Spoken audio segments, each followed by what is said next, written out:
म्हणून आपण हे विचार केला पाहिजे की ते एकीकडे भ्रष्टाचारी सरकार आणि एकीकडे विकासात्मक काम करणार सरकार. देशामध्ये अनेक मोठमोठे प्रकल्प होत आहेत, अनेक गोष्टी या 10 वर्षामध्ये अशा घडल्या ज्याचा आपल्याला अभिमान वाटतो. चंद्रयान ज्यावेळी आपलं लँडर चंद्रयानवर पोहोचलं, आपल्या सगळ्यांना अभिमान वाटला. जगात कुणाला जमलं नाही ते भारताने करून दाखवलं. सूर्ययान आदित्य L1 आता ते सूर्यकक्षेमध्ये गेलं. राम मंदिराचा प्रश्न आपण स्वप्न पाहिलं होतं कधी, म्हणजे होणार का नाही वाटत होतं, ते राम मंदिर पूर्ण झालं. 370 कलम काश्मीरमध्ये हटल का नाही? तुम्ही म्हणणार 370 कलम काश्मीरचा आमच्या कोल्हापूरचा काय संबंध? संबंध आहे आपला, कारण काश्मीर आपल्या भारताचा भाग आहे. काँग्रेसने सोडून दिलं होतं. तिथं वेगळा पंतप्रधान असल्यासारखी परिस्थिती होती, वेगळी राजवट असल्यासारखी, तिथले कायदे वेगळे, अनेक प्रकारचे कायद्याच्या अडचणी होत्या. 370 कलम हटल्यामुळं काश्मीर हा भारताचा अविभाज्य भाग आहे हे आपण सिद्ध केलेलं आहे. अशा अनेक गोष्टी आहेत ज्याचा आपल्याला अभिमान वाटतो. आणि हे सगळं भविष्यात मोदीजींनी स्वप्न आपल्याला दाखवलेलं विकसित भारतचं, त्याची गॅरंटी दिलेली आहे. मोदी की गॅरंटी असं कोण सांगतो का कधी? आता काँग्रेसने काय सांगितलं की आम्ही निवडून आलो तर देशातल्या सगळ्या महिलांना 1-1 लाख रुपये देतो.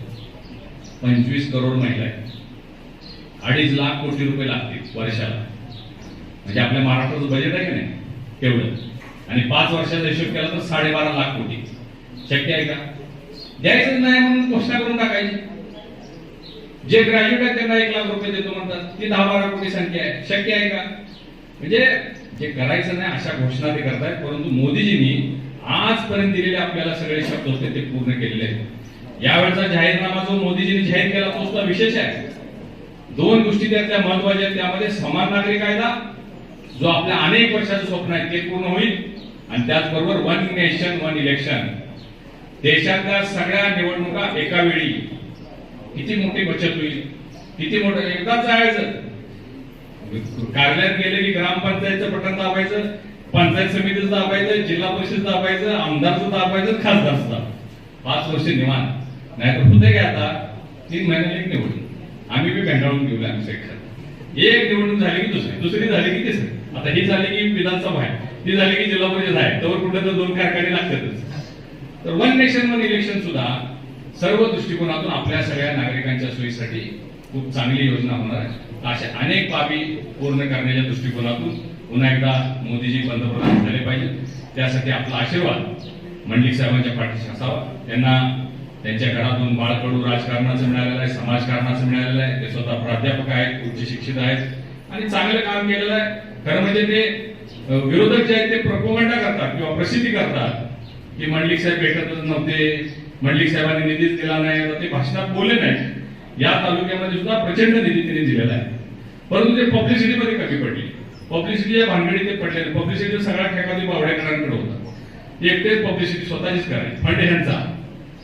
परंतु भविष्यात आपल्याला संजय दादा तसं करून चालणार नाही.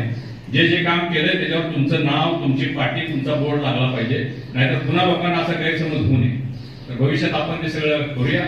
मी आपल्याला एवढीच विनंती करतो की आता तुमच्या आमच्या विचाराचं सरकार आहे, राज्यात आपलं आहे, केंद्रात आहे.